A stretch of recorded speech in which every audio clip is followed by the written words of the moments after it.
Hey everybody, what is going on? Hexlex here. Got another Master Duel video for you, and it's Monday, which means of course it is time for another of our weekly viewer specials. I imagine almost everybody watching kind of knows the drill by now, but if this is your first viewer special video, then first of all, welcome, and second of all, I'll give you a little bit of a rundown of what we do here. So every week on Monday, I like to showcase games from you all, the viewers. It lets us see not just decks and builds that I don't normally tackle, but also just, you know, a chance to cheer each other on, share our cool games, and really see what kind of tech options, even in established decks, that everybody's working with. You know, it's kind of one of those things where, like, I just feel like when it comes to learning the game, it's best to get multiple perspectives and not just one. So I feel like this series is a really great way of kind of introducing that into you know, the community and such. And it really does kind of help us come together as a community, cheering each other on, seeing our cool games and decks. It's awesome.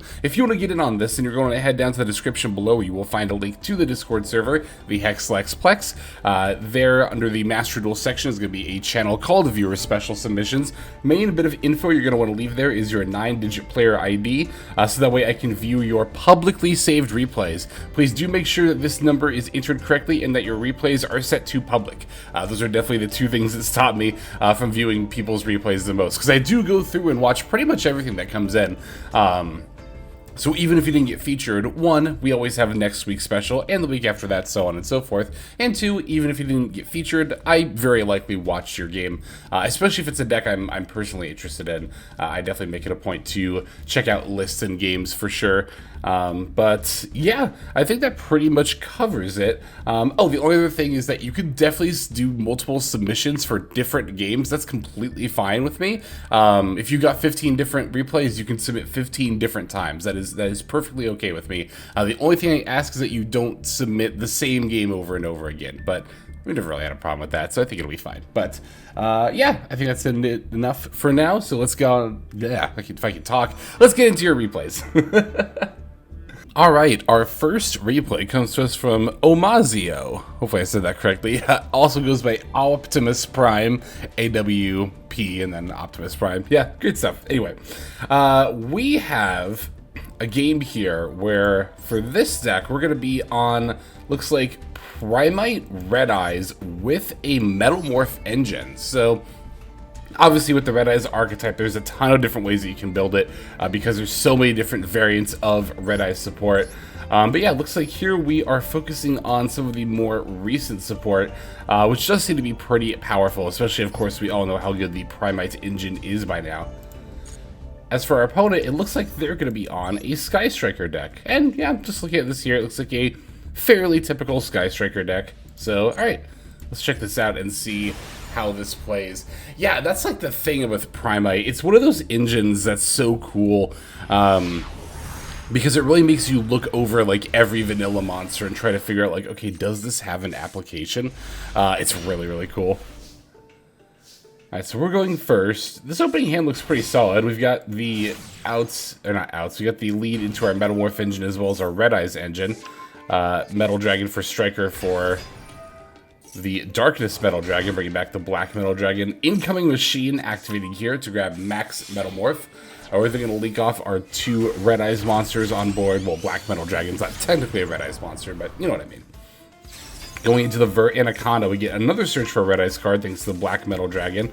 It's going to be the Red Eyes Metal's Claw Dragon. So it's going to summon itself by sending that Max Metalmorph, which we can then add back to our hand, set, and then activate, which will let us send it off in order to summon out the Red Eyes Black Full Metal Dragon, which is going to have its Omni Negate effect. And speaking of Omni Negates, we can of course use this Vert Anaconda we've made to establish another Omni Negate on board, the Red Eyes Darkness Dragoon. So definitely not too bad of an opening board. We used, what, the Black Metal Dragon plus Incoming Machine to set that up. So yeah, definitely not that hard to set up here.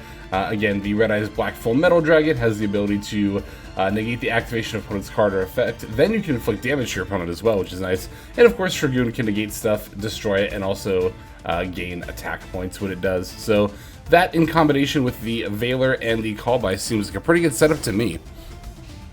If only we could have the Drill Beam online too. I think with certain hands we could have Lightning Storm is going to be our opponent's first card here, but they're destroying attack position monsters.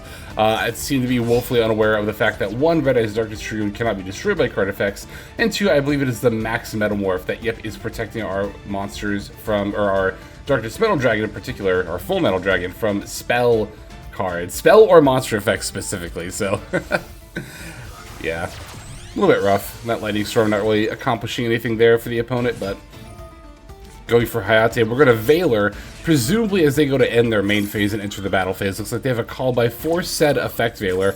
We're going to let that go because, you know, there's not really much of a need to negate the call by here. We could simply negate, you know, whatever the Hayate is going to get into with our Full Metal and the Red Eyes Darkness Dragoon. Or we can simply negate the Hayate itself with the Full Metal. Now, did they link off? I think it was Rose, right? Yeah, it was Rose, not Ray, which is pretty good for us. Because it means they're going to have a lot less recursion in the graveyard there. Using the field spell here, finding Engage, Widow Anchor, and... oh no, the first one wasn't Engage, it was Leakage. Then Engage and Mobilize, or Widow Anchor. Okay, here's the Engage. We're, yep, definitely going to want to negate that with the Darkness Dragoon. You know, even if we don't get to use Drill Beam here, it does actually have a really good function discarding off a Dragoon because it's easier to reset it once we have a Primate monster. They're going for Thrust for Duster of all cards. This is interesting. I'm surprised they didn't go for another Engage there. Blowing up the Metamorph and the Call by there. Using the Mecha modules. Yeah, we're out of negates at that point. So if they had used an Engage, we would have been able to not stop it. Although it looks like they're going to go into an Engage anyway with the Kagari here. Alright, let's see if they add off this. Widow Anchor, that makes sense. They already have Mecha modules up, so I think we're going to have to deal with... they have another Widow Anchor in here? Did they not get revealed? Or sent, rather. No, they don't have another Widow Anchor. It got revealed, that's right. Okay, so they went into Kaina before pivoting into Shizuku, which makes sense, you know, wanting to not lose there. I don't know why they bothered taking the Full Metal Dragon, because we have to just have to give it back, right? I mean, yeah, it gives us another set with the Mecha modules, but you could also have just set it, and then it would have been banished when it leaves the field. Flame Coating Metamorph. Alright, see if there's the Ray effect. And then we can simply get to destroy the Ray with the Dragoon. And then just swing in for lethal. Yeah, they're gonna go for the Widow Anchor. We can simply negate that. Doesn't even have to be equipped with the Metamorph to have the negate effect, which is pretty solid. And there it is, swinging in for lethal. So yeah, I mean, we were able to have a board state here that was able to play through our Sky Striker opponent's full attempt to control us down. It's interesting though, I think that if they had a Lightning Storm in the back row first, we would have been not even really in that different of a spot actually, if you think about it. We would have had access to Called by... I don't know. Anyway, it was a very, very good showcase from this Red Eyes deck. And, you know, a lot of people think that, you know, they'll see an end board with 1 or 2 negates and be like, oh, only 2 Omni negates. But it's like, when those are each once per turn, that really adds up really quickly, especially if you're able to time your negations effectively. That's something I've always said, is that, you know, it doesn't really matter. What matters more than how many negates you have is how well you use the ones you have. And I think we use ours very effectively here. So, good stuff. Thank you for your submission, Omazio, and let's take a look at the next one here. Alright, our next replay comes to us from Baby Shark, aka Adelon over on the Discord server, who, as you might guess, has a replay for us where they are using the Shark deck. I don't think we've actually had somebody use this deck in a viewer special, so very eager to see it in action here. I've played against it once or twice myself. I'm also kind of looking at the list here because I'm a bit curious to how much of it I already happen to have. Yeah, I don't think it would take too many URs for me to be able to build this. Mostly the Surfacing Big Jaws, but yeah, just kind of curious there. Alright, so there's that. It looks like our opponent is going to be on a pretty traditional Primate Blue Eyes deck, except for the fact that they are on Blue Eyes Chaos Max as well as Magia. So it's one of those Blue Eyes builds that wants to go for the really, really big stuff, which, yeah, I can't really blame them. It is cool. Alright. Let's dive on into this. Adelon says, by the way, that this is a good demonstration of why Sharks is a pretty good deck in the meta right now. And let's see. Oh, because I had a normal and a special, I could play around an Imperm or something simpler and still get off a good combo. So, yeah, Sharks having a pretty good way to play around stuff in the metagame is always definitely appreciated.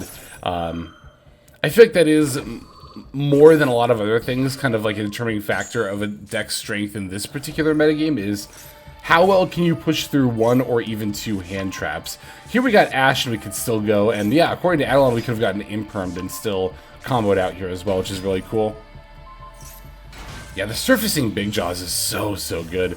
Like I mentioned in my set review when the latest selection pack first came out, surfacing Big Jaws is not just a good shark card, it's just a good rank 4 engine card. Like, particularly you'll see it when Ryzeal comes out, but really any deck that relies on rank 4s can utilize this shark engine to very high effect. Alright, now that we have Le Virtue Dragon, looks like we're pivoting into Xyz armor stuff. Yeah, I've seen this equip spell before, briefly in some other shark decks. It is the... what does this do, actually? Hang on, let me pause real quick and read this. Reincarnation Unveiling Mail. It's an armored Xyz card. Xyz monster is equipped, can't be destroyed by battle. If it battle this turn, you can return a card.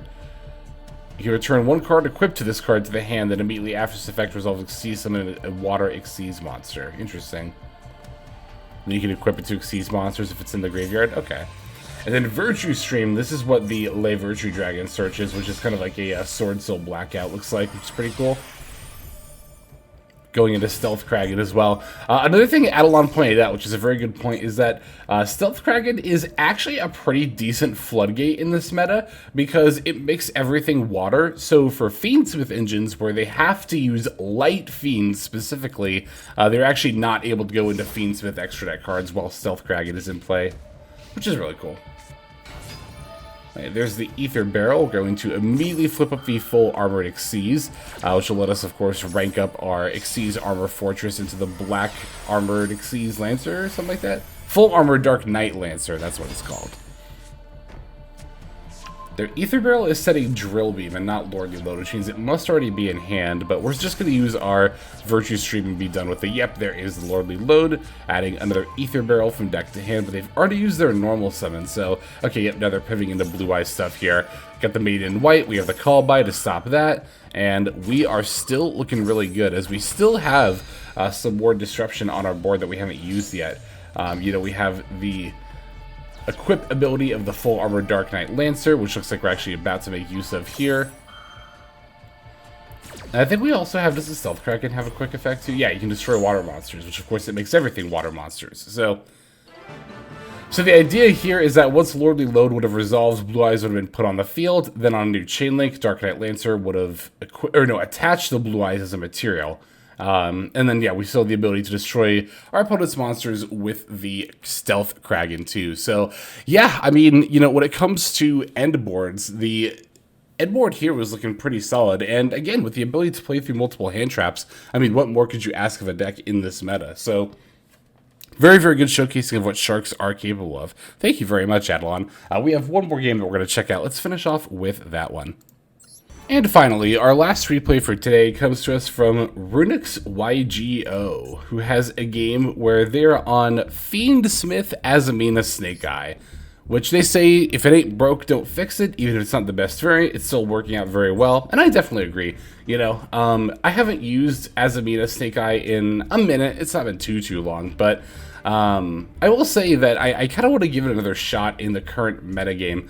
That's the thing about Snake Eye, and one of the reasons I actually like it so much. I think I mentioned this in my Why I Love Snake Eye video, but there's so many different ways to build and play it. Not only like individual techs within each build, of which Snake Eye has a ton of room to explore, and it offers a lot of skill expression in terms of deck building in that regard, but also all of the variants. And I'll say this much, I like Millennium variant a little bit more than Azamina, and I think it is very slightly better. But when I say very slightly, I don't think the margin is by that much. I think that Azamina Fiendsmith Snake Eye is still definitely a tier 1 deck. I haven't tried Fire King with Dominus Impulse yet. I don't know if I feel like that one's tier 1 or upper tier 2, but That might be an interesting video, just comparing all of the Snake Eye variants and talking about which one's the best, pros, cons, strengths, weaknesses, all that fun stuff. But suffice it to say that Azamina Snake Eye is still a very, very good deck in this metagame. No doubt about that. And looks like we are, as usual, going to be up against a Primite Blue Eyes deck. This person also on Dragon Master Magia with the Vanilla Blackluster Soldier. Interesting. So some floodgates there. All right, let's check this out. We're going to be going second to this duel, I noticed, so that's pretty cool. Just one of the reasons I love Snake Eye so much. He plays so well going second as well as going first, just through sheer ability to combo. So good. Ooh, got the multiple Fuelos here too. That's pretty solid. I love the discipline of not shotgunning them either. I think Fuelos in particular, there's even fewer reasons to shotgun it than Max C, honestly. That's another video I kind of want to make soon, is specifically why not to shotgun Max C and Fuelos. I'm actually gathering replays to kind of demonstrate why it's not a good idea to prepare for that. But anyway. Yep, I like the Fuelos here. I really like the Fuelos here. As they're about to potentially go into the Spirit here. I think that's really good timing. They've got a call by for one, but the other one is still going to resolve. And with a hand like this, even if we don't get any draws, we're still fine. So, yep, even if they set two, that is completely okay. Bonfire is an excellent top deck here. I like that we're leading with Fiendsmith's Tract. It's very, very good. We already have the Lurie in hand, so we're going to grab Engraver. Lurie F, going to summon itself, and then, of course, yep, link off for the Requiem. What are we scared of here as far as back row goes? Imperm, called by... Majesty isn't really a threat. They didn't get access to Vanilla Blue Eyes, right? Yeah, so pretty much just staples, standard stuff. Bonfiring for the Snake Eye Ash. Here's their effect, Veiler, getting to bait that out. Well, is it baiting out? We did use our main starter to do it, but we still have plays for sure. We got the Deception here. Activating the Requiem F. We're using Graver to get rid of their Sage here. And we're using Tracks to Fuse. That's actually not a bad idea here, because we do have the other Engraver in hand. We can go for Fiendsmith's Lacrima, and then Lacrima to bring back Engraver. We're not for the Imperm. Okay, so there is the Imperm. Okay. So we still have the Engraver. Yep, Engraver. We can put back the Lurie to summon. We still have Deception's effect, too. We haven't used yet. And we could, let's see. We could Deception for... Because at this point, I don't even know if we should really be going for How It Has Amina. It's two Imperms. Wow, okay. So there goes our sequence as well. I was going to say, getting into Desiree would be pretty solid here, but yeah, we can still Deception, sack off this Snake Eye Ash. Oh, no, yeah, we start with How It Has Amina. What am I saying? I was about to be like, we don't have a Sinful Spoils card, but it's sitting right on our field. It's Deception. You can tell it's been a minute since I've played this deck. Yeah, they can set Majesties if they want here. That's completely fine. So, I mean, at this point, we still have full combo. Because we go for Murashilago. Murashilago F gets to add the OSS here. Could have gone for... No, can't really go for Wanted because we don't have the extra bodies on board. Yeah. But we can just link it to Prom Princess. We can Prom Princess to bring back the Snake Eye Ash, and we can still activate How It Has Amina. Going for an Ilya Sylvia. And then we also still have access to our Snake Eye line here with using Ash F. What's, are we playing Hita? I think I saw the extra deck. Yeah, Hita is one of the things we could have linked off into. They don't have any fire monsters in the yard, but either way. Okay, here's the Ilya Sylvia. We can use OSS effect here to put back Ash and add Poplar. We haven't summoned or searched off Poplar yet, that's right. So we can do that. Grabbing Temple. Yeah, Temple, I think I saw on our list here. And looks like that'll be it from our opponent. So, yep, Snake Eye, as always, ever just demonstrating its ability to push through so very much. It definitely did not hurt that we had the Fuelos there as well. Very, very good stuff. Thank you very much, Runixy YGO, as well as everybody who submitted for this week. You know, as always, ever, I could not do this series without you all, literally, because if you didn't submit, there wouldn't be submissions to show, right? And like I said before, this is one of my favorite series that we do here on the channel. So I really want to thank you all for submitting every single week. Even if you didn't get featured, the fact that you're submitting is still very important. So thank you. That is going to do it for now. Why don't we move on to our outro? Hey everybody, Hexlex here. Thank you so very much for watching all the way to the very end of the video, which by the way is one of the best ways to support the channel. Speaking of supporting the channel, take a look at the names on screen. These are folks who have been so generous as to either join as a YouTube member or subscribe over on patreon.com/Hexlex to support. There's also perks for doing so. If you would like to see YouTube videos early, as well as some exclusive videos that get uploaded to YouTube, but for one reason or another I decide not to publish, definitely go ahead and hit that join button to see content early, as well as some exclusive content. If you're looking for more exclusive content, over on patreon.com, I upload exclusive videos that are not posted on YouTube just about every single day. Whether you choose to subscribe over on Patreon, join as a YouTube member, or simply continue to watch, your support is greatly appreciated. Thank you so very much. But for now, this is Hexlex. I am signing out, and I hope that you have a fantastic day.